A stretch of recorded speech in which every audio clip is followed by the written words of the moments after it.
In the remote valleys of southeastern Kentucky, where the Appalachian Mountains rise like ancient guardians against the sky, there exists a cemetery that appears on no official records. Local residents call it the Garden of Purified Angels, though few dare to speak its name aloud. Between 1834 and 1859, 156 infants were secretly buried in this hidden graveyard, their tiny bodies laid to rest not by grieving parents, but by the very women who brought them into this world. The Morrison sisters, Margaret, Catherine, and Agnes, were revered as the most skilled midwives in 3 counties, credited with safely delivering over 800 babies during their 25-year practice. But recently discovered journals, hidden for over a century and a half in the walls of their former homestead, reveal a truth so disturbing that it challenges everything we thought we knew about faith, medicine, and the sacred duty of those who assist in bringing life into the world. These meticulously kept records detail systematic infanticide disguised as divine intervention, carried out by women who believed they were saving the world from children marked by evil. Before we delve into the horrifying details of what the Morrison sisters called their holy work, I need to know, are you brave enough to hear the complete truth? This channel isn't for everyone, only for those who dare to uncover the darkest secrets hidden in America's past. If you have the courage to learn about the Morrison sisters' twisted mission, hit that subscribe button and comment below, telling us what state you're listening from. Few channels dare to tell the stories we tell here, and this one will test even the strongest stomachs. Let's discover together what drove 3 God-fearing women to commit acts so heinous that their own community would have hanged them if the truth had been known. Now, let me take you back to the misty hollers of Kentucky, where the Morrison sisters began their reign of terror disguised as mercy. The year 1834 marked a turning point in the isolated mountain communities of Harlan County, Kentucky. This was a land where Baptist and Methodist congregations flourished among families who had carved their existence from unforgiving wilderness, where the nearest doctor lived 3 days' ride away, and where the arrival of a skilled midwife could mean the difference between life and death for both mother and child. The Morrison sisters had established themselves as indispensable figures in this harsh landscape. Their reputation built on years of successful deliveries and their unwavering devotion to their Baptist faith. Margaret Morrison, the eldest at 42, possessed hands that seemed blessed by divine providence. Her graying hair was always pulled back in a severe bun, and her pale blue eyes held an intensity that many mistook for religious fervor. She spoke in measured tones, quoting scripture with the precision of a trained preacher, and carried herself with the authority of someone who had looked death in the face countless times and emerged victorious. Catherine, 38, served as the practical backbone of their operation. Her auburn hair and sturdy frame made her appear almost masculine, but her gentle touch with laboring mothers earned her widespread trust. Agnes, the youngest at 35, possessed an ethereal beauty that seemed almost otherworldly. Her dark hair and large, expressive eyes gave her an appearance that many described as angelic, though her soft voice carried an unsettling undercurrent that few could define. The sisters lived in a modest 2-story cabin perched on a ridge overlooking the Cumberland River, its weathered logs bearing witness to countless mountain storms. Their home served as both residence and medical facility, with the lower floor converted into a birthing room complete with specially crafted beds, surgical instruments ordered from Louisville, and an extensive collection of herbs and remedies that they cultivated in their carefully tended garden. The upper floor housed their personal quarters and what they called their prayer room, a space dedicated to their increasingly fanatical interpretation of Baptist doctrine. The Appalachian communities they served were predominantly Baptist, with scattered Methodist congregations and the occasional Presbyterian family who had ventured into the mountains seeking religious freedom. These were deeply devout people who saw God's hand in every aspect of their lives, from the success of their crops to the safe arrival of their children. The Morrison sisters understood this religious landscape intimately, weaving their services seamlessly into the spiritual fabric of their patients' lives. They would lead prayers during difficult labors, quote scripture to comfort anxious fathers, and offer what appeared to be profound spiritual guidance to families facing the uncertainties of childbirth. Their practice extended across 3 counties, serving families scattered throughout the Cumberland Gap region. Word of their skill had spread through the mountains like wildfire, carried by grateful mothers who credited the Morrison sisters with saving their lives and those of their babies. They charged modest fees, often accepting payment in the form of livestock, vegetables, or simple household goods, which endeared them to impoverished mountain families who might otherwise have faced childbirth without skilled assistance. The sisters' daily routine reflected their deep religious convictions. They rose before dawn for private prayer, spent their mornings tending to their medicinal garden, and devoted their afternoons to visiting expectant mothers or studying medical texts that Margaret had acquired from a retiring doctor in Lexington. Their evenings were reserved for what they called spiritual preparation, intense prayer sessions where they sought divine guidance for their calling. It was during these evening sessions that their interpretation of Scripture began to evolve in ways that would have horrified their Baptist congregation. The mountains themselves seemed to foster the sisters' growing isolation from conventional religious thought. The harsh winters, treacherous terrain, and weeks of separation from other families created an environment where extreme beliefs could flourish unchecked. The Morrison sisters began to see themselves as divinely appointed guardians of spiritual purity, tasked with protecting the world from what they believed were signs of demonic influence manifesting in newborn children. Their transformation from respected midwives to something far more sinister began gradually, almost imperceptibly. It started with their interpretation of birthmarks, which they began to view not as natural variations, but as literal marks of the devil. A strawberry birthmark on a child's forehead became a sign of unholy influence. A port wine stain on an infant's cheek was interpreted as a mark of spiritual corruption. What began as troubling observations slowly evolved into a systematic belief that certain children were born already claimed by evil forces. The isolated nature of their practice provided the perfect cover for their developing delusions. When a child was born with what they considered a mark of the devil, they would dismiss family members from the birthing room, claiming the need for private medical procedures. The trusting families, already exhausted from labor and grateful for the sisters' expertise, rarely questioned these requests. This was the beginning of what would become their most horrifying legacy. The first recorded purification, as the Morrison sisters would later call it in their journals, took place on a bitter February night in 1834. Sarah Mackenzie, a 19-year-old mother expecting her first child, had been in labor for nearly 18 hours in the sisters' cabin. The howling wind outside rattled the windows while snow piled against the doors, creating an atmosphere of isolation that seemed to amplify every sound within the small birthing room.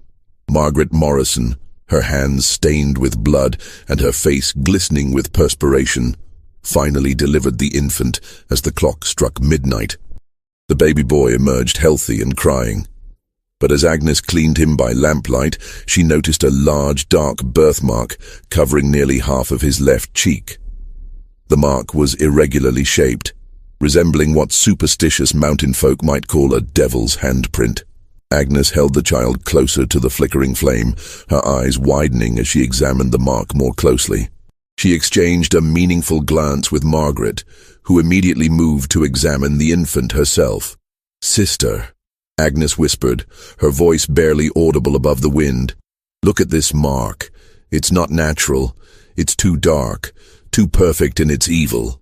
Margaret took the baby, studying the birthmark with growing alarm. To her fevered imagination, the mark seemed to pulse with malevolent energy, and she began to see patterns within its borders that suggested demonic symbols. Sarah Mackenzie, exhausted and delirious from her prolonged labor, called out weakly for her child. "Is my baby all right? Why isn't he crying anymore?"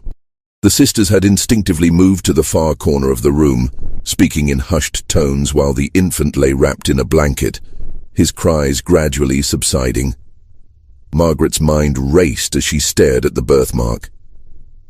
Years of intense biblical study had filled her thoughts with images of spiritual warfare, and she began to interpret the mark not as a simple birthmark, but as evidence of demonic possession. She remembered passages from Revelation about the mark of the beast, and began to see parallels that terrified her. "Catherine," she called to her sister, who was tending to Sarah, "come here immediately. You need to see this." Catherine approached, wiping her hands on her apron, and gasped when she saw the birthmark. The three sisters huddled together, their faces illuminated by the dancing lamplight as they whispered about the spiritual implications of what they were seeing. In their increasingly fevered imagination, they began to believe that they were witnessing a literal manifestation of evil, that this innocent child had been marked by Satan himself.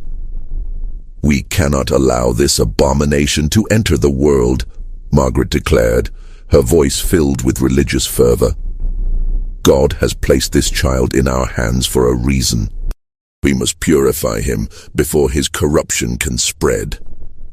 Agnes nodded solemnly, her angelic features twisted with misguided conviction.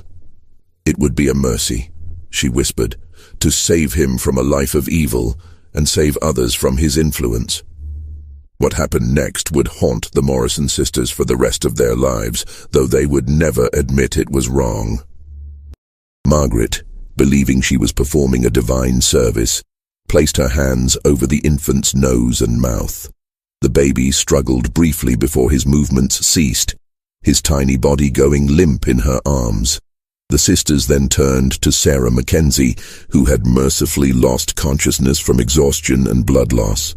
When Sarah awakened hours later, Margaret approached her bedside with carefully practiced grief. "I'm so sorry, dear," she said, her voice heavy with false sorrow. "Your baby was born with complications. His spirit was called home to be with the Lord before he could suffer in this world. Sometimes God takes the pure ones early to spare them from earthly trials." Sarah's anguished cries echoed through the cabin as the sisters comforted her, speaking of God's mysterious ways and the blessing of knowing her child was safe in heaven.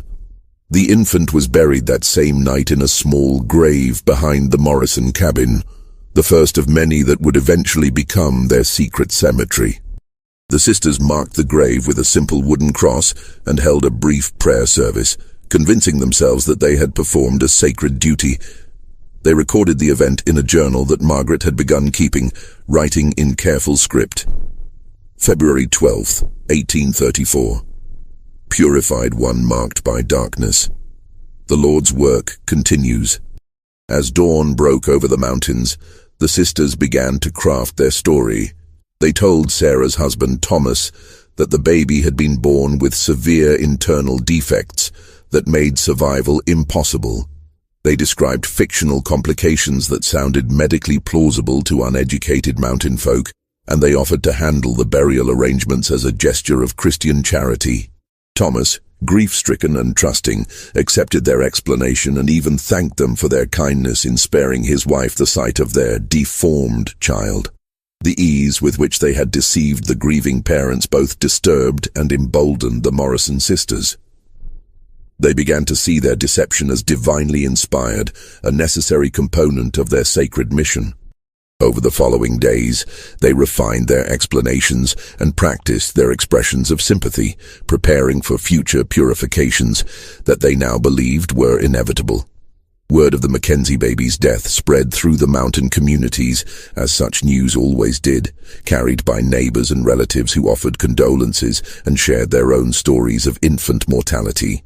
The high rate of infant death in the mountains made the sisters' story entirely believable, and their reputation for skill and compassion actually increased as people praised their gentle handling of the tragedy.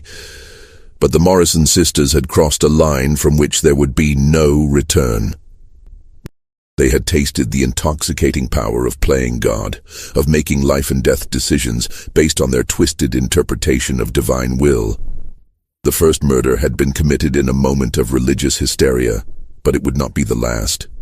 In their private moments, they began to discuss the possibility that other children might be born with similar marks of evil, and they started to develop a systematic approach to identifying and eliminating what they saw as threats to spiritual purity. The transformation was complete. The Morrison sisters were no longer midwives guided by medical knowledge and Christian compassion. They had become something far more sinister, self-appointed agents of divine judgment, convinced that they alone possessed the wisdom to determine which children deserved to live and which should be purified before they could corrupt the world with their presence. The months following the Mackenzie tragedy marked a period of disturbing evolution for the Morrison sisters. What had begun as a single act of murderous delusion gradually transformed into a systematic theology of infanticide. They spent countless hours in their prayer room, poring over scripture and developing increasingly elaborate justifications for their actions. Margaret, as the eldest and most educated, became the primary architect of their twisted doctrine, while Catherine and Agnes served as eager disciples, validating and expanding upon her interpretations. Their study of biblical texts took on an obsessive quality. They focused particularly on passages dealing with spiritual purity, divine judgment, and the corruption of innocence. Margaret began to see connections between birthmarks, physical defects, and spiritual contamination that existed only in her fevered imagination. She compiled a detailed catalogue of what she called demonic markings, a comprehensive list of physical characteristics that she believed indicated infernal influence. According to their growing doctrine, strawberry birthmarks were signs of bloodthirsty nature, port wine stains indicated a propensity for violence, and any unusual coloring or texture of the skin suggested demonic touch. They extended their criteria to include physical defects such as cleft palates, extra fingers or toes, and any form of visible deformity. In their twisted logic, these conditions were not natural variations, but literal manifestations of evil that required immediate purification. The sisters' reputation in the mountain communities continued to grow, ironically enhanced by their careful management of subsequent tragedies. They had learned to present infant deaths as divine will, speaking eloquently about God's mysterious ways and the blessing of sparing imperfect children from earthly suffering.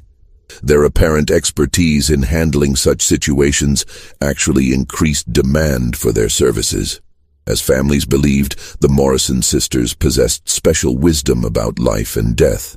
Throughout 1834 and 1835, the sisters performed dozens of legitimate deliveries, caring for mothers and babies with genuine skill and compassion.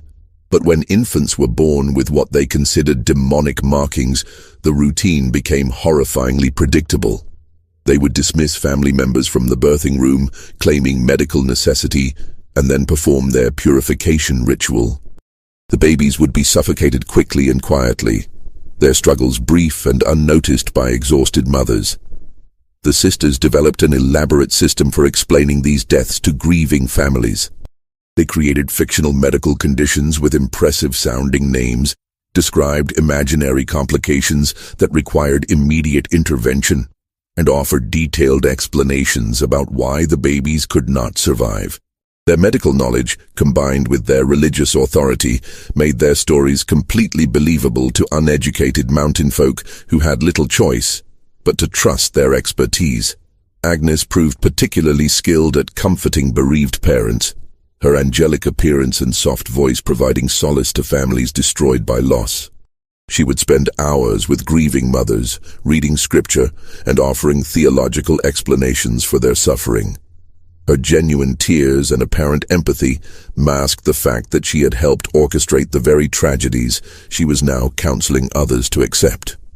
Catherine took responsibility for the practical aspects of their secret cemetery.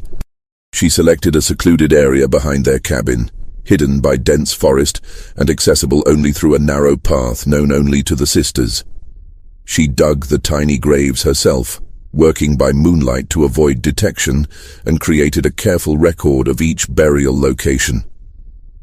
The cemetery began to take on the appearance of a small garden, with Catherine planting wildflowers and herbs around the grave sites to create the illusion of natural growth. The sisters' journal entries from this period reveal the depth of their delusion and the systematic nature of their crimes. Margaret wrote extensively about their divine mission, describing each purification as a victory against demonic forces. She recorded detailed observations about the physical characteristics of their victims, noting patterns that existed only in her imagination. Her entries became increasingly elaborate, filled with religious imagery and biblical quotations that justified their actions. As their practice expanded, the sisters began to develop preferences for certain types of markings. They seemed particularly disturbed by birthmarks on the face or hands, which they believed indicated that the child would use those features to spread evil influence. They also showed special concern for babies born with unusual coloring, such as the blue-tinged skin that sometimes resulted from minor circulation issues during birth. The isolation of their mountain practice provided perfect cover for their activities. Families lived far apart, communication was limited, and the high infant mortality rate made additional deaths unremarkable. The sisters' reputation for skill and compassion actually worked in their favor, as grieving parents found comfort in believing that their babies had been attended by the most capable midwives in the region. But perhaps most disturbing was the sisters' growing sense of divine approval. They began to interpret coincidences and natural events as signs of God's pleasure with their work. A successful harvest following a purification was seen as divine blessing. A difficult winter that claimed several adults was interpreted as punishment for those who had questioned their judgment. They created an elaborate system of supernatural cause and effect that reinforced their belief in their sacred mission. By the end of 1835, the Morrison sisters had murdered 12 infants, each death carefully documented in their journal, and each victim buried in their secret cemetery. They had perfected their methods, refined their explanations, and convinced themselves that they were performing the most important work of their lives. The transformation from skilled midwives to systematic killers was complete, and they showed no signs of questioning their actions or considering the possibility that they might be wrong. The stage was set for 2 decades of horror that would claim the lives of over 150 innocent children, all in the name of religious purity and divine judgment. The Morrison sisters had become something unprecedented in American criminal history. Female serial killers who used their medical expertise and religious authority to commit acts of unspeakable evil while maintaining the complete trust and respect of their community. The year 1840 brought unexpected complications to the Morrison sisters' carefully orchestrated reign of terror.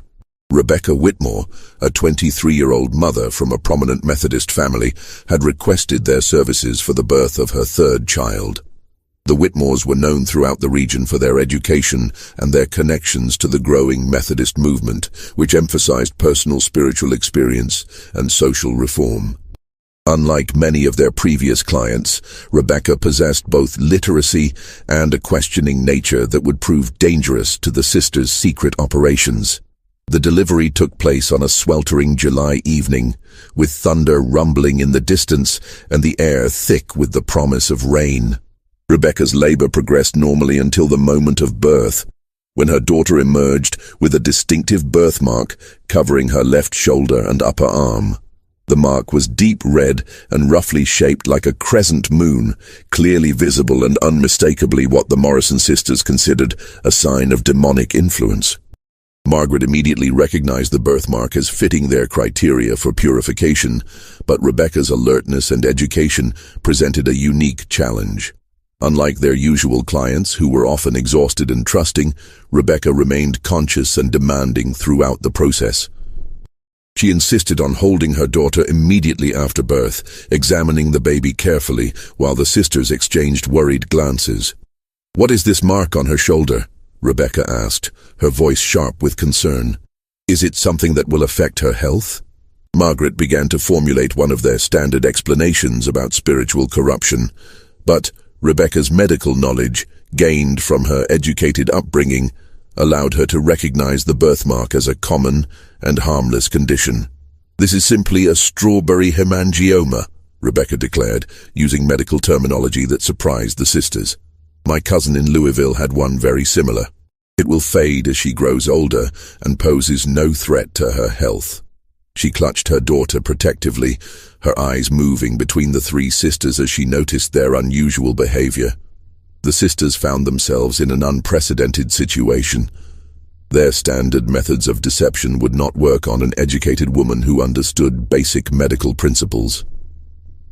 They could not claim the birthmark indicated fatal complications, nor could they convince Rebecca that her daughter was suffering from life-threatening conditions. For the first time in their murderous career, they were forced to complete a delivery without performing their purification ritual. Agnes attempted to salvage the situation by focusing on spiritual concerns rather than medical ones. Sometimes these marks indicate spiritual challenges that the child will face, she suggested carefully.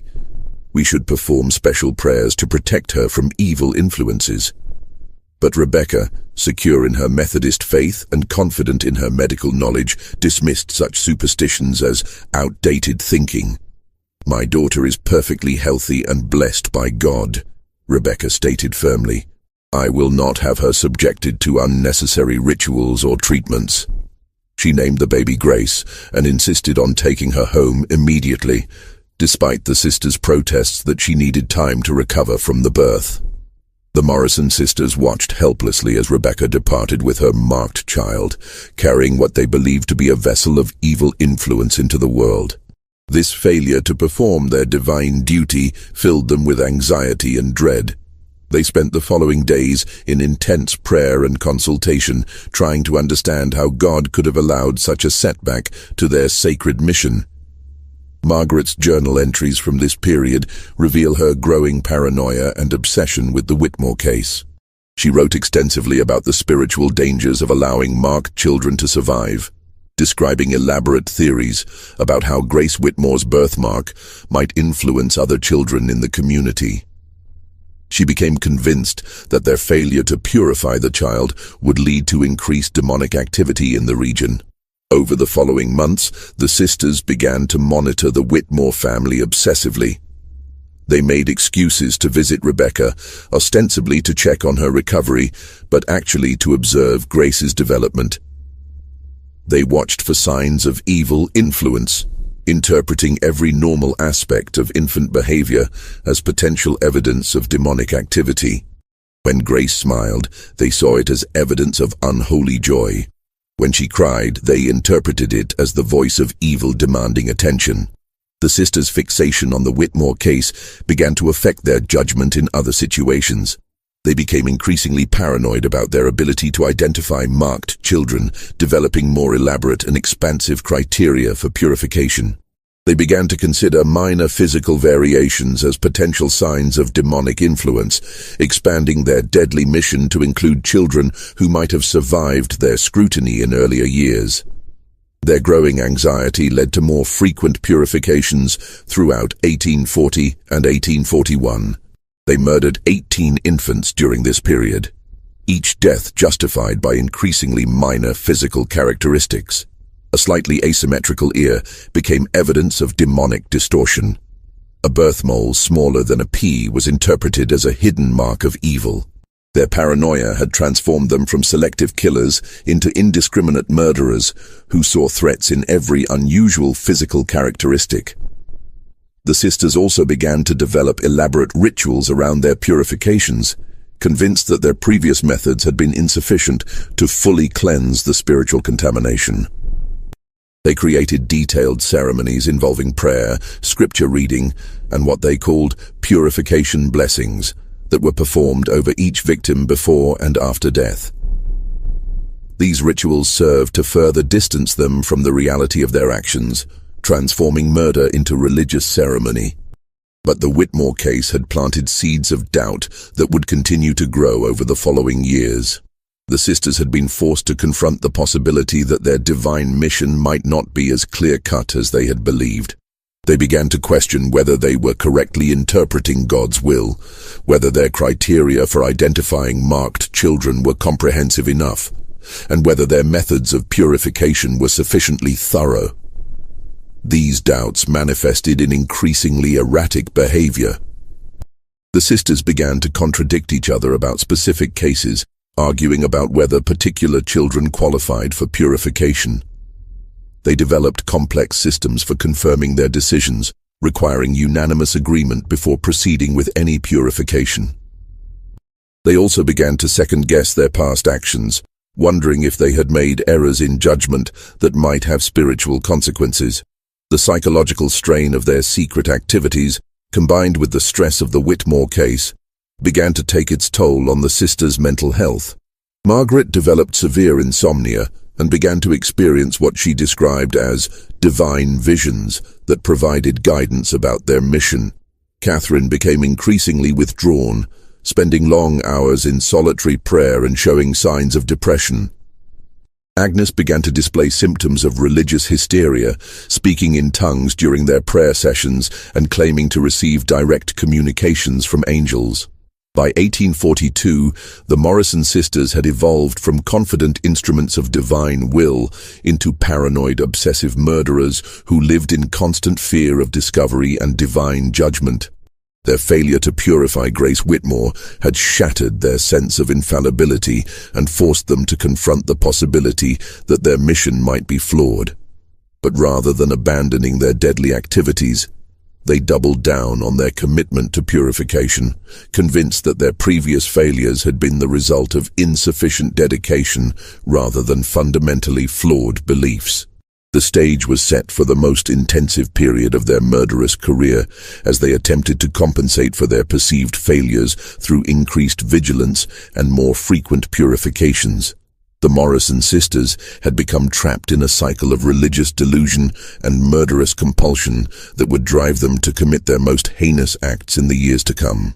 The winter of 1847 marked a turning point in the Morrison sisters' deadly career that would nearly expose their horrific secret. Mary Catherine Sullivan, a 16-year-old Irish immigrant, had arrived in the mountains with her husband Patrick, seeking refuge from the potato famine that had devastated their homeland. The young couple had established themselves in a small cabin near the Cumberland River, and Mary Catherine was expecting their first child during the brutal February cold snap that had trapped most families in their homes for weeks. The birth took place during a blizzard that howled through the mountains like a banshee, with snow piling so deep that the sisters had to use snowshoes to reach the Sullivan cabin. The isolation was complete. No neighbors could venture out in such conditions, and the nearest settlement was cut off by impassable drifts.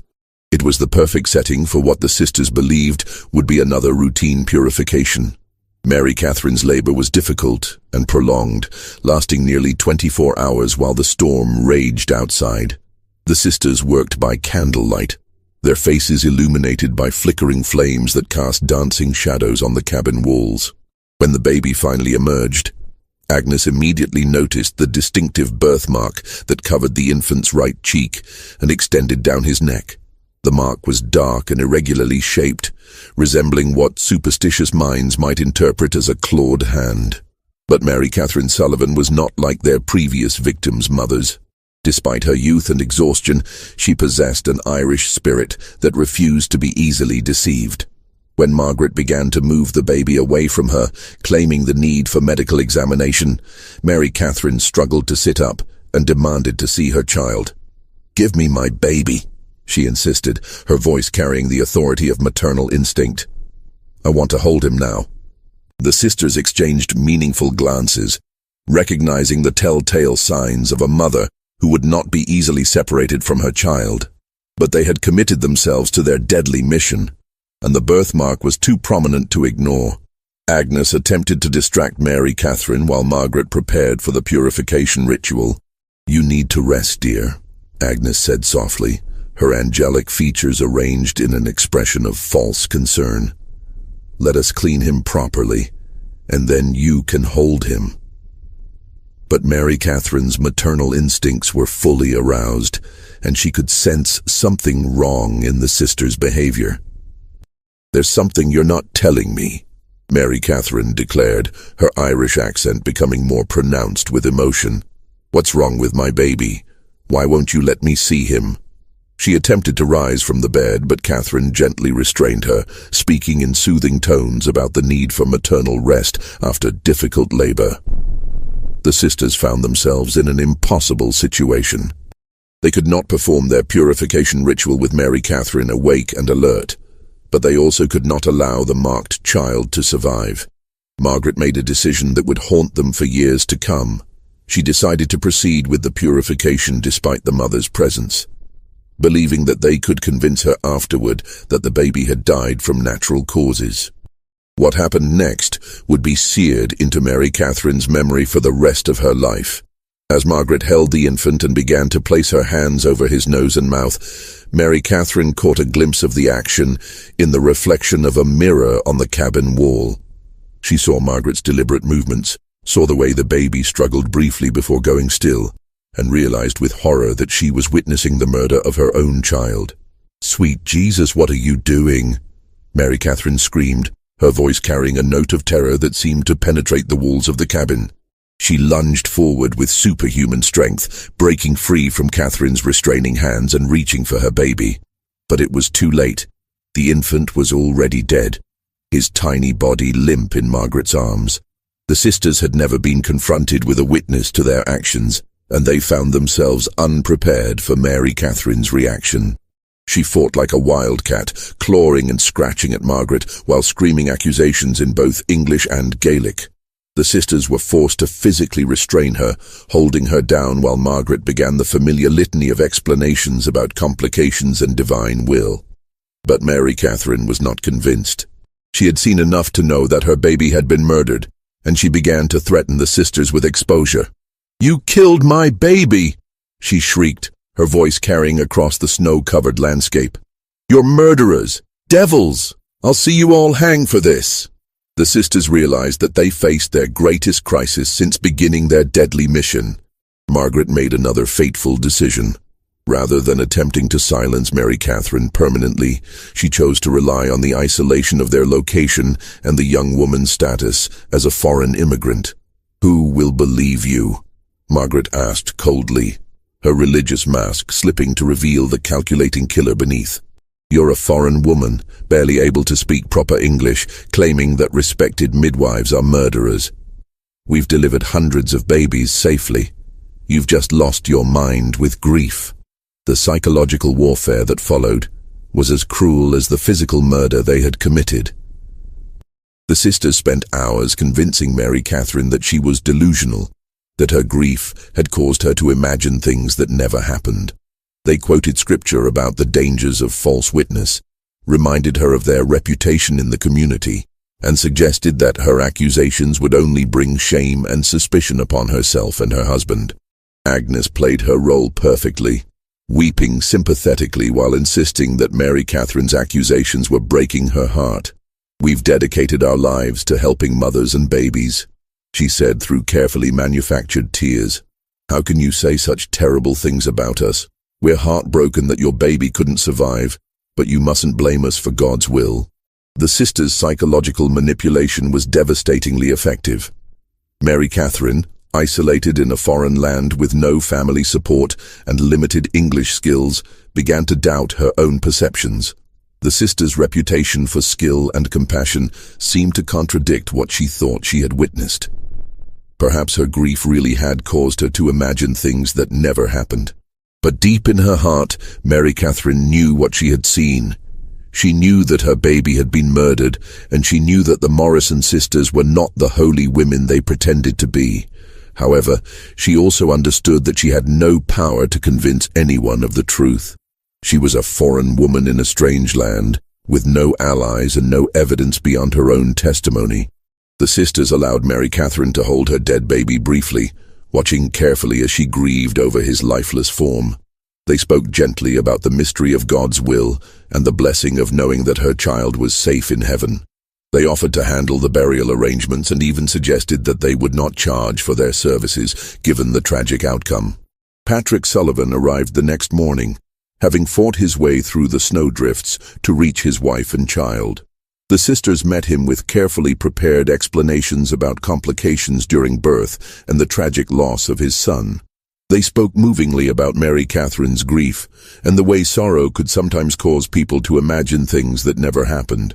Mary Catherine tried to tell her husband what she had witnessed, but Patrick was overwhelmed by grief and confused by his wife's wild accusations. The sisters' reputation and their gentle manner convinced him that his wife was indeed suffering from grief-induced delusions. He thanked them for their kindness and accepted their offer to handle the burial arrangements. The baby was interred in the sisters' secret cemetery, bringing their total number of victims to 63. But the Sullivan case had shaken them profoundly. For the first time, they had been directly confronted with their crimes by someone who had witnessed their actions. Although they had successfully discredited Mary Catherine's testimony, they realized how close they had come to exposure. In the days that followed, the sisters began to take additional precautions. They developed new methods for ensuring that mothers remained unconscious during purification rituals, and they created more elaborate systems for explaining infant deaths. They also began to carefully monitor the families of their victims, watching for signs of suspicion or unusual questions about their practices. But Mary Catherine Sullivan would not forget what she had seen. Although she never found anyone who believed her story, she carried the knowledge of the Morrison sisters' crimes for the rest of her life. She became a living witness to their evil, a reminder that their actions could not remain hidden forever. The sisters had survived their closest brush with exposure, but they had also created their most dangerous enemy, someone who knew the truth and would never stop believing it. You know, stories like this make you wonder how many other secrets are buried in the isolated corners of America, hidden by people who used authority and reputation to mask their true nature. If you're finding this tale as disturbing as I am, hit that like button and let me know in the comments what you think about the Morrison sisters' ability to manipulate their victims. Are you brave enough to hear what happens when their secret finally begins to unravel? Subscribe to join the few who dare to uncover these dark truths. And let's continue this horrifying journey together. The psychological impact of the Sullivan case would plague the sisters for years to come, creating cracks in their unified front that would eventually lead to their downfall. But in the immediate aftermath, they responded by becoming even more careful and systematic in their deadly work, leading to the most intensive period of murder in their entire career. The year 1856 brought with it a convergence of events that would finally expose the Morrison sisters' 22-year reign of terror. Dr. James Whitmore, Rebecca's husband and now a prominent physician in the region, had been quietly investigating unusual patterns in infant mortality rates throughout the mountains. His medical training had led him to notice statistical anomalies that others had missed, and his suspicions had been gradually building over several years. Dr. Whitmore had been collecting birth and death records from various mountain communities, a task made difficult by the scattered nature of the population and the informal record-keeping practices of the time. What he discovered was deeply troubling. The Morrison sisters' delivery success rate was actually lower than the regional average, despite their reputation for skill and expertise. More specifically, infants born with visible birthmarks or minor physical abnormalities had a mortality rate nearly 3 times higher than the regional average when delivered by the Morrison sisters. The pattern became impossible to ignore when Dr. Whitmore cross-referenced his data with testimonies from grieving families. Time and again, he found stories of babies who had been born apparently healthy, but died suddenly from mysterious complications that the Morrison sisters claimed to have discovered. The medical explanations provided by the sisters often used impressive-sounding terminology, but when examined by someone with actual medical training, they revealed themselves to be either completely fictional or grossly exaggerated. Dr. Whitmore's investigation took on personal urgency when he remembered his own daughter Grace, now a healthy 12-year-old whose strawberry birthmark had faded to a barely visible pink spot on her shoulder. He recalled the Morrison sisters' strange behavior during Grace's birth, their insistence on examining her privately, and their unusual focus on what they had called spiritual concerns related to her birthmark. For the first time, he began to wonder if Grace had narrowly escaped some terrible fate. The breakthrough came when Dr. Whitmore encountered Mary Catherine Sullivan at a Methodist revival meeting in the spring of 1856. Mary Catherine, now the mother of 3 healthy children born with the assistance of other midwives, had never forgotten what she witnessed during her first child's birth. When she learned that Dr. Whitmore was investigating infant deaths in the region, she finally found someone who might believe her story. Mary Catherine's testimony was like a key, unlocking a terrible mystery. She described in vivid detail how she had witnessed Margaret Morrison deliberately suffocate her newborn son, how the sisters had psychologically manipulated her afterward, and how they had buried her baby in secret while claiming he had died from natural causes. Her account provided the missing piece that transformed Dr. Whitmore's statistical suspicions into certainty about the sisters' crimes. Armed with Mary Catherine's testimony and his own research, Dr. Whitmore began to approach other families who had lost children under the Morrison sisters' care. The process was delicate and painful, as he had to convince grieving parents to question the explanations they had accepted for their children's deaths. Many families initially resisted his inquiries, viewing his questions as attacks on their faith and their acceptance of God's will. But gradually, disturbing patterns began to emerge. Thomas Mackenzie, whose son had been the sisters' first victim 22 years earlier, admitted that he had always wondered about the sisters' insistence on handling all burial arrangements privately. Elizabeth Crawford revealed that the Morrison sisters had seemed strangely unsurprised when her daughter died, almost as if they had expected the tragedy. Jacob Morrison, no relation to the sisters, mentioned that his wife had reported strange behavior from the midwives during their son's birth, including whispered conversations and unexplained delays in allowing her to hold the baby. Dr. Whitmore realized that he needed physical evidence to support the mounting testimonial evidence against the Morrison sisters. He began to investigate the location where Mary Catherine claimed her son had been buried, along with other potential burial sites around the Morrison cabin. Using his medical knowledge and careful observation, he began to identify areas of disturbed soil that might indicate graves. The discovery that would seal the Morrison sisters' fate came on a grey October morning in 1856. Dr. Whitmore, accompanied by Sheriff William Hayes and several armed deputies, arrived at the Morrison cabin with a warrant to search the property. The sisters, now in their 60s and showing signs of the psychological strain of their long criminal career, initially attempted to maintain their facade of innocent midwives being persecuted by malicious rumors. But when the search party began to examine the area behind the cabin that Mary Catherine had described, they made a discovery that defied belief.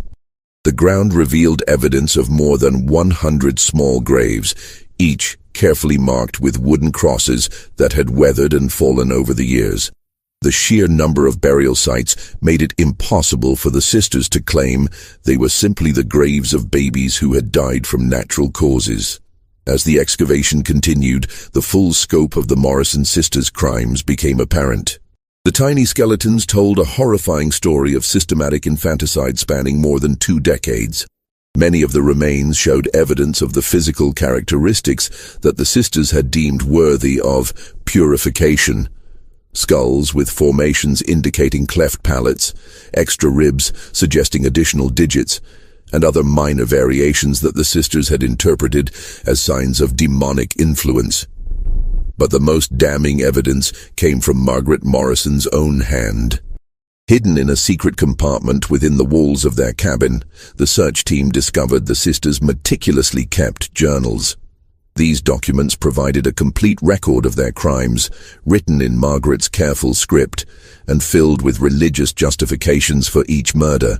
The journals revealed not only the names and dates of their victims, but also detailed descriptions of their selection criteria and purification rituals.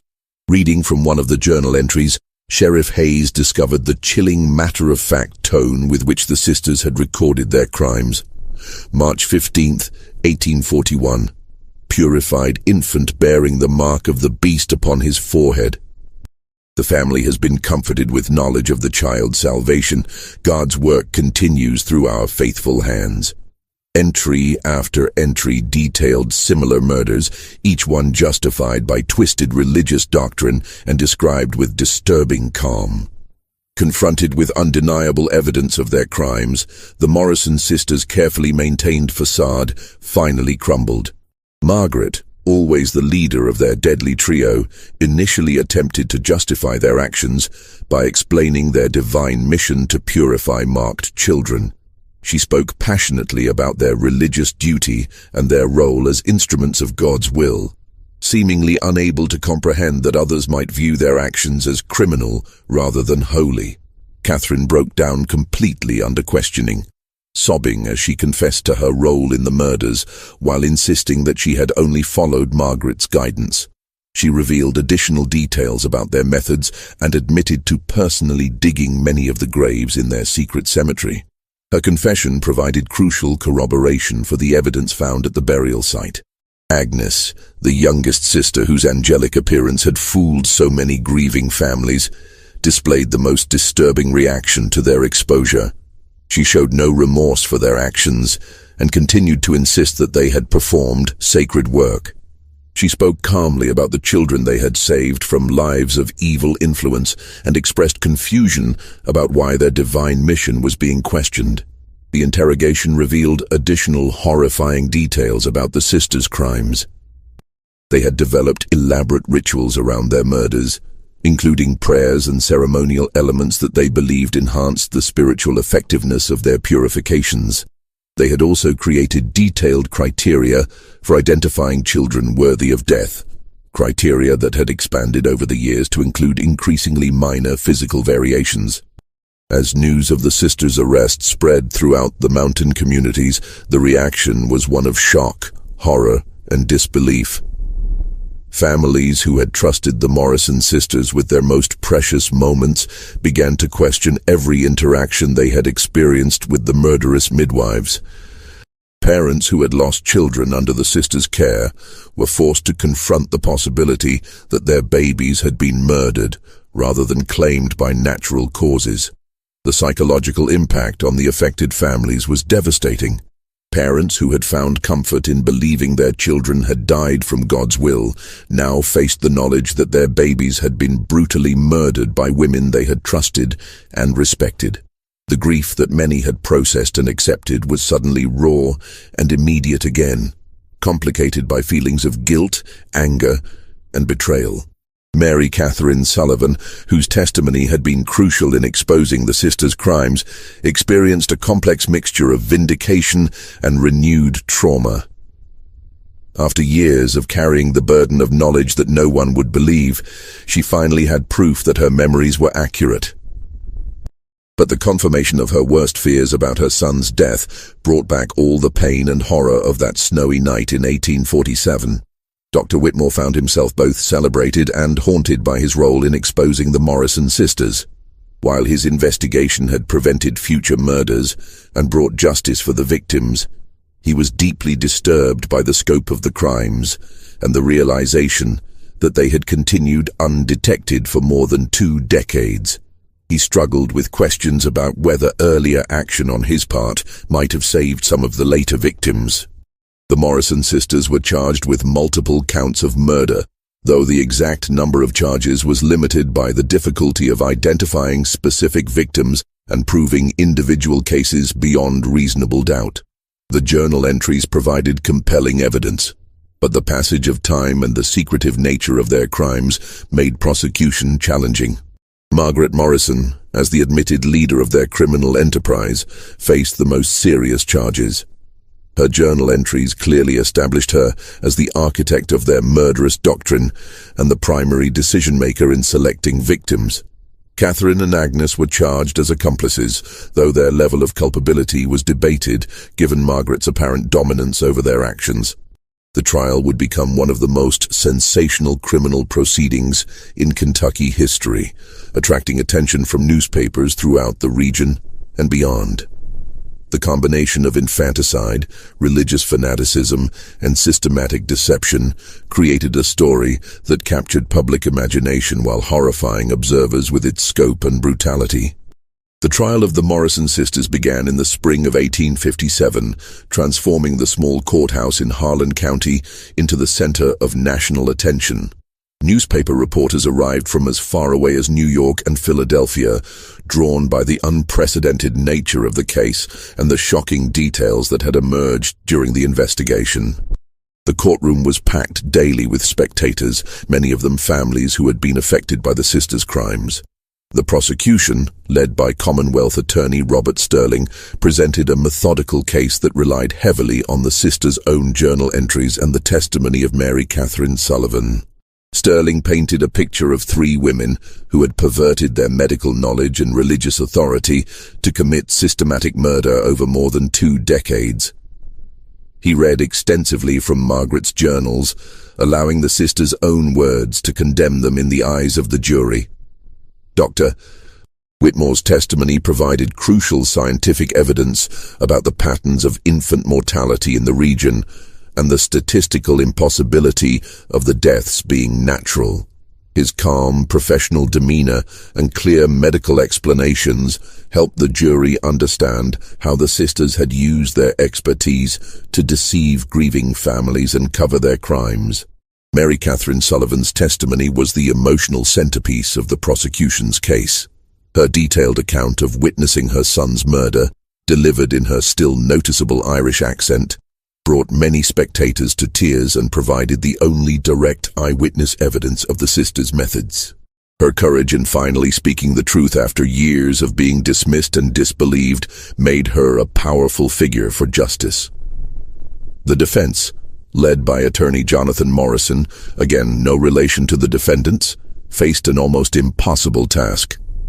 The evidence against the sisters was overwhelming, and their own confessions had already established their guilt. The defense strategy focused on arguing for mercy based on the sisters' apparent religious delusions and their genuine belief that they were performing divine work. Character witnesses testified about the sisters' reputation for piety and their apparent devotion to helping mountain families. Several ministers spoke about their extensive biblical knowledge and their active participation in church activities. The defense argued that the sisters had been driven to their crimes by religious mania rather than evil intent, and that their mental state at the time of the murders should be considered in determining their punishment.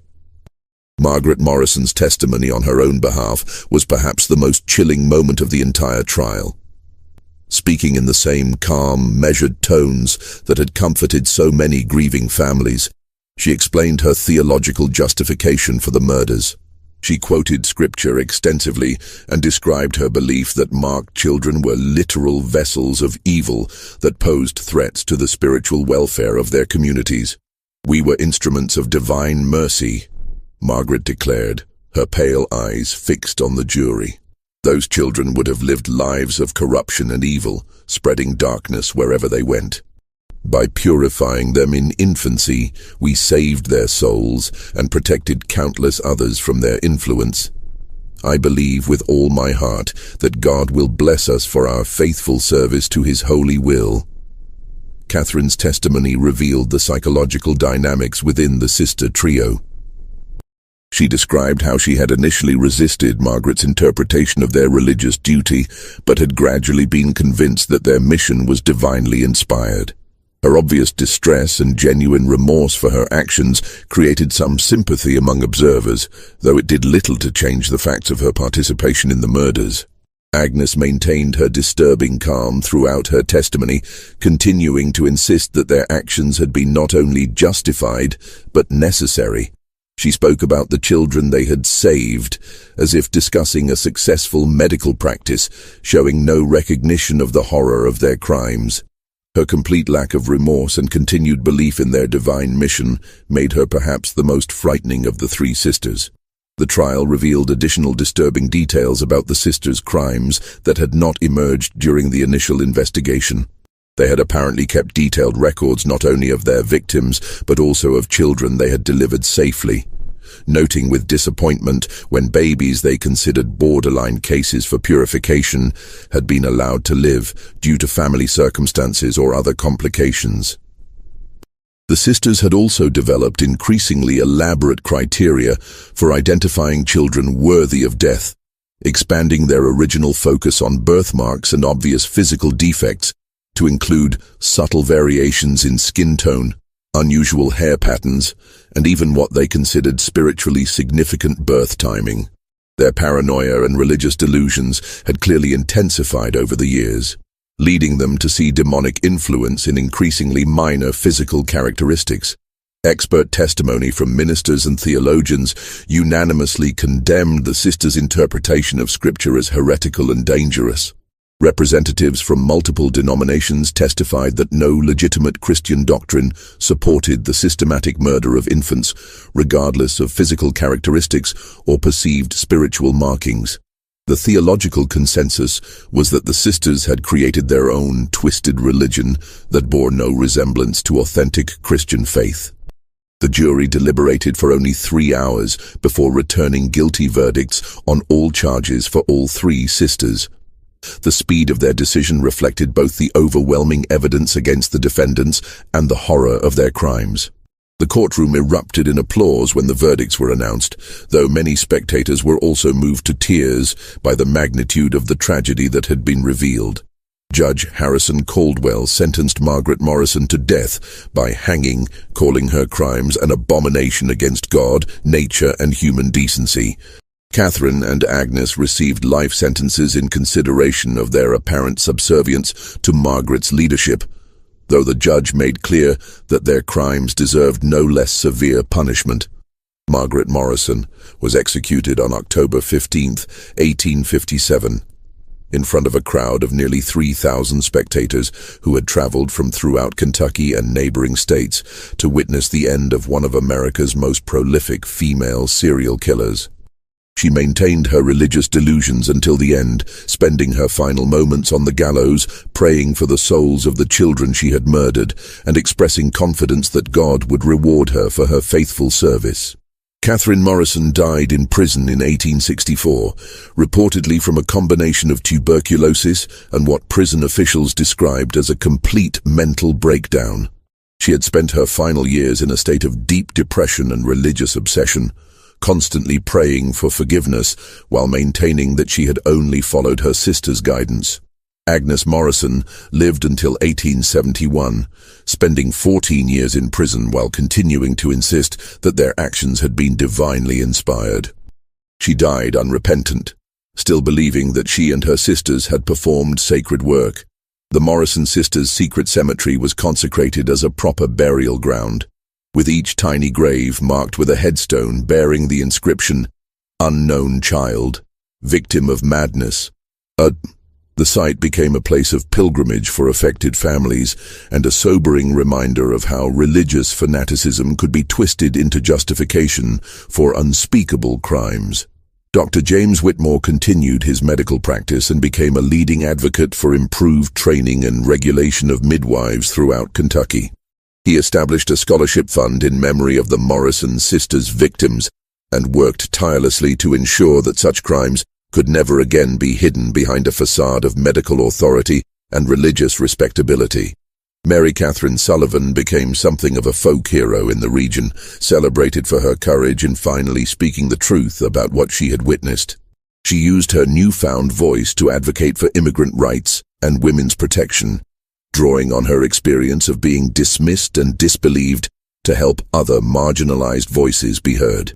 The case of the Morrison sisters sent shockwaves throughout American society, leading to increased scrutiny of medical practitioners and calls for better oversight of religious communities. It became a cautionary tale about the dangers of unchecked authority and the way that isolation and fanaticism could corrupt even those who appeared most devoted to helping others. The legacy of the Morrison sisters serves as a dark reminder that evil can hide behind the most benevolent facades, and that the combination of medical knowledge, religious authority, and systematic deception can create monsters capable of unimaginable crimes. Their story stands as testament to the importance of questioning authority, supporting victims who speak difficult truths, and maintaining vigilance against those who would use faith and expertise to mask their true intentions. The The 156 innocent children who died at the hands of the Morrison sisters were finally given the justice they deserved, though that justice came far too late to save their lives. Their memory serves as a reminder that every life has value, regardless of physical characteristics or perceived imperfections, and that no religious or medical authority justifies taking innocent life. This horrifying chapter in American history shows us how easily good intentions can be corrupted by fanaticism, how isolation can foster dangerous delusions, and how the trust placed in medical and religious authorities can be exploited by those with evil intent. The Morrison sisters believed they were saving souls, but they were nothing more than murderers who used faith as a mask for their crimes. What do you think about this case? Does it make you question how we place trust in authority figures? The Morrison sisters' story reminds us that evil can wear the most convincing disguises, and that we must always remain vigilant against those who would use our faith and vulnerability against us. Leave your thoughts in the comments below, and if you want to hear more stories about the dark secrets hidden in America's past, subscribe and hit that notification bell.